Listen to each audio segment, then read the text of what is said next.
assistance ng PCG sa ika-4 na civilian mission sa West Philippine Sea ang mas mahigpit o pinahigpit na access sa mga sensitibong impormasyon tungkol sa WPS. Ating tatalakayin kasama si Rear Admiral J. Tariela, Philippine Coast Guard spokesperson for the West Philippine Sea. Admiral Tariela, magandang tanghali po. Welcome po sa Bagong Pilipinas ngayon. Hello sir, magandang tanghali po sa inyo at magandang tanghali rin po sa ating mga taga-subaybay. Sir, ano po yung pangunahing papel ng Philippine Coast Guard sa pagbibigay ng seguridad at suporta sa ika-4 na civilian mission patungo sa West Philippine Sea? Well, sa mga nakaraang atin ito convoy, no? For the past 3 convoys na inarrange ni Ms. Rafaela David, ang atin pong Philippine Coast Guard has been sending Coast Guard vessels to be their escort, no?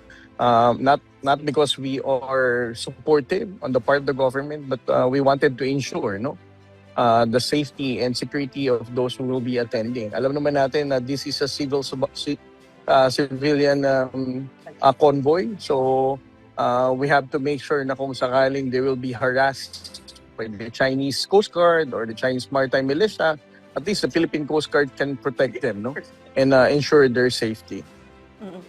Sir, ano naman po yung magiging koordinasyon ng PCG sa iba pang ahensya ng pamahalaan para matiyak na maayos, ligtas at organisado yung nasabing civilian mission? Well, definitely, no. The Atenito has to present their plans, no, sa National Task Force for the West Philippine Sea, so that all of the concerned government agencies, not just the Philippine Coast Guard, but to include, of course, yung ating National Security Council, the Armed Forces of the Philippines, will all be on the same page, no, as to the exact details of the operation that they're going to conduct. Okay. Well, from the PCG's perspective, sir, gaano po ka-importante yung ganitong mga civilian mission sa pagpapakita ng presensya at suporta ng mga Pilipino sa WPS? For me, it's important na mayroong mga ganitong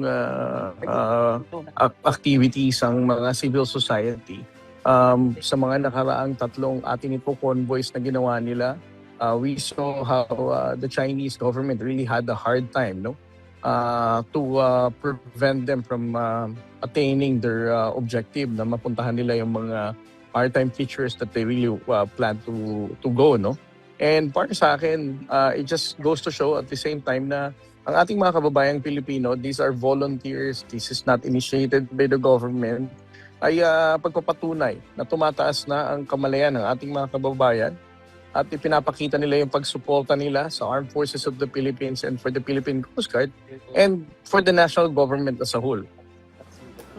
Sir, kaugnay naman po ng ulat na pag-leak ng sensitibong impormasyon ng West Philippine Sea, pwede nyo bang ipaliwanag kung ano yung mga agarang hakbang na ginawa ng PCG para higpitan yung access sa operational details nito? Tsaka sino-sino po ba ang nakaka-access lang nito? Well, let me first reiterate, na ang nabalita na nag-leak ng information is not actually a Coast Guard personnel. It was a civilian personnel. He's not also part of the civilian employee ng Coast Guard. Meron lang siyang close relationship sa ating isang tauhan sa Philippine Coast Guard. And unknowingly, the conversational means ng pag-uusap nila naibigay o naibahagi ng ating Coast Guard personnel yung mga sensitive information when it comes to the West Philippine Sea operation. So because of this particular incident, mas nagutos na ang ating Commandant Admiral Ronnie Hilgaban for all of those personnel to be briefed for their accountability and responsibility, na siguraduhin hindi lang ganong kalus na maibibigay yung mga detalye pagdating sa mga operation natin sa West Philippine Sea. For us, this learning experience, we were able to tighten the security pagdating sa mga information sa West Philippine Sea. Okay. Sir, dito naman po sa isasagawang enhanced training para sa mga personnel na humahawak nga nito mga sensitibong impormasyon ng West Philippine Sea. Can you share with us the details at ano po yung main purpose nitong training na ito? Well, I won't be giving the entire details of this training, but it's more of like giving them the proper briefing, as to what are those sensitive information and what are the means na pwedeng ma-extract sa kanila ang information, not just by the document but even conversational. So ito yung mga training na kailangan ng ating mga tauhan para siguraduhin ma-prevent na natin itong mga ganitong pag-leak ng mga information related to the West Philippine Sea. Sir, paano naman po titiyakin ng pamunuan ng PCG na magiging mas mahigpit ang accountability ng mga personnel pagdating sa paghahawak ng classified sensitibong mga impormasyon? As I said, no, ang ating po mga miyembro ng Philippine Coast Guard ay pinag-utusan na ng ating commandant at they were also reminded of the policies that are in place right now to be held them accountable. And kagaya po ng panawagan ng ating National Security Council, ang Philippine Coast Guard ay sinusuportahan ang pagsususog ng isang Anti-Espionage Act na mas mapapaigting ang mga karampatang parusa sa ating mga kababayang Pilipino na maglilik ng mga ganitong sensitibong impormasyon. Okay. Sir, may tanong po mula sa ating kasamahan sa media na si Patrick De Jesus ng PTV. Affected daw po ba yung patrols ng PCG sa pagtaas ng fuel prices? Well, I'll be lying kung sasabihin kong hindi ito apektado sa kabuuang Coast Guard operation.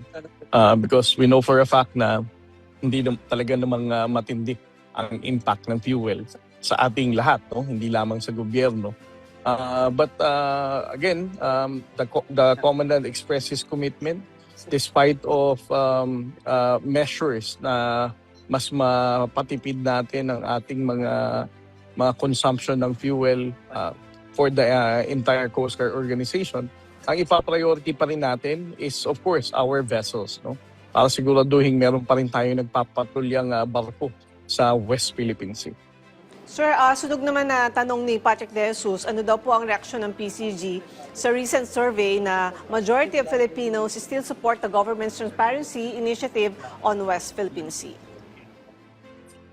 Well, para sa akin, ito ay pagpapatunay ng ating mga kababayang Pilipino ay tumataas na ang kanilang awareness, and that they really appreciate the effort of the National Task Force for the West Philippine Sea, and of course with the approval of President Marcos na meron talagang pangangailangan na pataasin ang kamalayan ng Pilipino at i-expose ang Chinese aggression.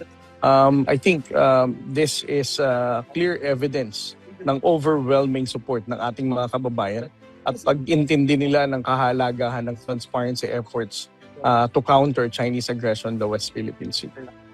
On that note, mensahe nyo na lang po sa ating mga kababayan na nakatutok sa atin ngayon, sir.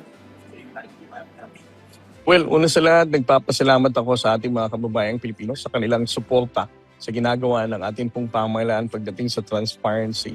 And secondly, I would like to once again express the commitment of Admiral Ronnie Hilgaban, the Commandant of the Philippine Coast Guard, that despite of the increasing price of fuel, atin pa rin pong ipaprioritize ang pagpapatrolya sa West Philippine Sea.